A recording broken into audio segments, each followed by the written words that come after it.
రేపు పొదిరిల్లు సీరియల్ చాలా ఇంట్రెస్ట్గా ఉంది. మహాలక్ష్మి ఆఫీస్కి బయలుదేరుతుంది. బయట శైలు వాళ్ళ అన్నయ్య ఉంటాడు.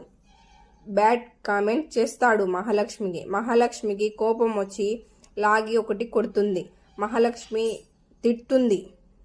దాని తర్వాత బైక్లో వెళ్తూ ఉండగా చున్నీ పట్టుకొని లాగుతాడు. వదులు వదులు అని అంటాది మహాలక్ష్మి. తను వదలడు. కొద్దిసేపటికి వదిలి కింద పడేసి వెళ్తాడు. మహాలక్ష్మి ఇంటికి వెళ్తుంది. మాధవ ఏమ్మా బట్టలు మురికిగా ఉన్నాయని అడుగుతాడు. మహాలక్ష్మి నాకి కొంతమంది వెధవలు కామెంట్ చేసినారు, కింద పడేసి వెళ్ళారు అని అంటుంది. అప్పుడు కేశవ ఎవరు చేసినారు మీకు అని అంటాడు.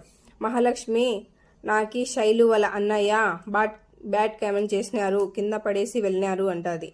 వద్దు ఏం పోయి ఇప్పుడు కొట్టి నువ్వు జైలుకి వెళ్తావా అని కేశవకి అడుస్తుంది.